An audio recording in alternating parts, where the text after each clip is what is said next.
Hello and welcome to this video from SPK and Associates. My name is Michael Roberts and I'm here with Mike Solinap. Mike, you want to introduce yourself?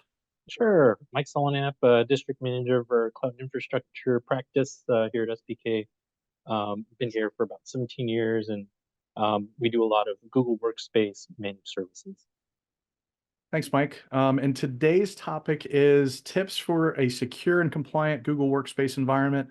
I'm sure we can spend probably hours on this topic, Mike, but we're going to try to encapsulate a lot of stuff in a very short amount of time. So I want to talk through a couple major areas, major muscle movements around Google Workspace. So I want to start by talking about some of the cybersecurity risks. So what are the primary cybersecurity risks associated with Google Workspace, and how do they impact compliance requirements for business? Sure. So that's a really big topic. So I'm sure a lot of you are familiar with phishing attacks. Phishing attacks are very prevalent in the industry right now. Um, the biggest one that we've seen so far is with MGM Grand, most recently in the news. So, they had some credentials that were compromised. There was a little bit of social engineering involved, and attackers got access to essentially all of MGM Grand's systems and caused, you know, um, a lot of outages, a lot of lost revenue, and it was a really big issue for them. I think they're still, reeling from the effects of that to this day. So, phishing attacks are very common. Other things that we see are impacts to document sharing. So Google Workspace hosts a product called Drive, which is kind of like a Dropbox or Box.net product where you can store a lot of your company documents and for different departments, as well as for individuals and their own documents. And a lot of those documents are very critical and sensitive in nature. You may have data about customers in there. You may have, trade secrets, uh, things about your product. So you do want to, make sure that the security behind those is set up in the right way so that folks don't get access to those documents when they shouldn't. And then another risk is really, harming the reputation of the company. So, like, let's say, for example, that you do have a cybersecurity breach. Not only does it look bad in terms of your customers, but the attackers may actually use your email, they may use your documents, they may use some of your material in their own malicious ways, and that that definitely would harm the reputation of your company going forward. And those are difficult to try to recover from.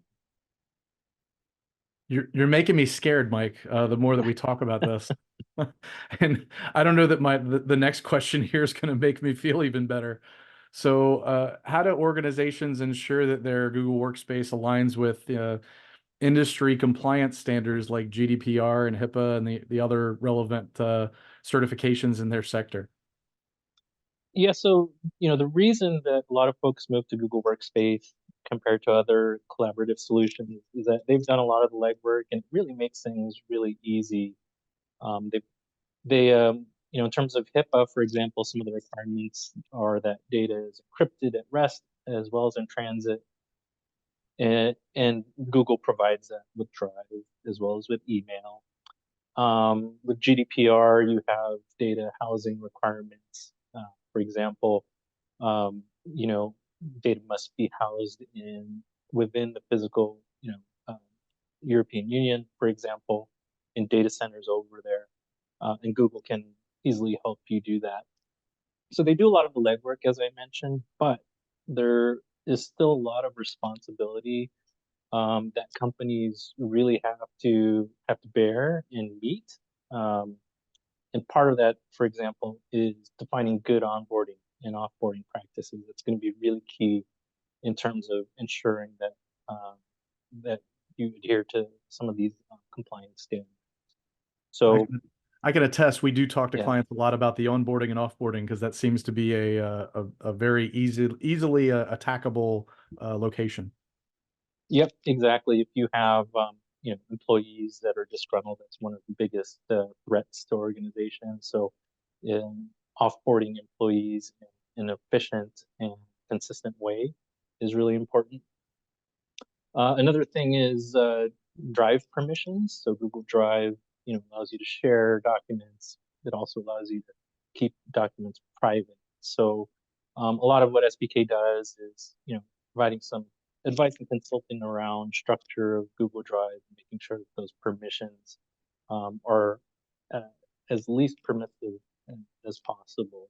Another topic I want to talk about is email delivery. There are some compliance requirements around how spam messages, for example, are dealt with. They have to be dealt with in a timely manner. When messages are bounced, there's a certain bounce rate that organizations have to make sure they maintain in order for systems to stay functional. So SPK does a lot of work around that as well. Gotcha. So that there are some things that that we do to help alleviate all these risks and potential problem areas, which is great because that makes me feel a little bit better. So, given that, in the context of just Google Workspace, what are some other best practices for the data protection and encryption to ensure your data is safeguarded, especially that sensitive information, like you mentioned, like the product side of things? Is it just the permissioning, or is there more to that? Yeah, permission schemes are probably the biggest thing. There are also um, strict requirements for these compliance industry standards where password complexity, two-factor authentication needs to be enforced.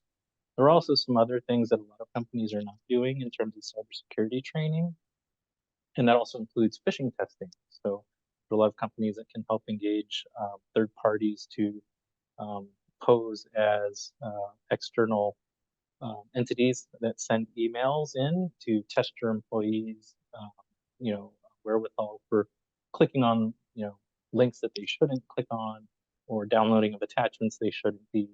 And it's a good thing to do on a regular basis. Gotcha. So let's flip to the last topic here, Mike. User access and the identity management around Google Workspace. So how does effective user management and identity management within Google Workspace contribute to both cybersecurity and compliance? And what tools or features does Google Workspace offer to support that type of management? Sure. So, in smaller companies, it's really easy to manage things like users and groups and permissions. But really, as a company scales, a lot of that stuff can get out of hand very, very quickly. And that's where setting the foundation for some of these things is really important to do up front so that as your business grows, it becomes more of a system and things are consistent and you're applying the right permissions, you're adding folks to the right groups, and you have a structure that's very scalable. So a lot of what SPK does can help you plan for and implement that strategy. Gotcha. Well, that's all our time for today, Mike. Thanks for your valuable time and input on the topic of security and compliance in Google Workspace. Join us next time. We'll have plenty of videos, and you'll see Mike back here soon. For more information, you can check out our website at spkaa.com. Look forward to talking to you again. Thanks. Thank you.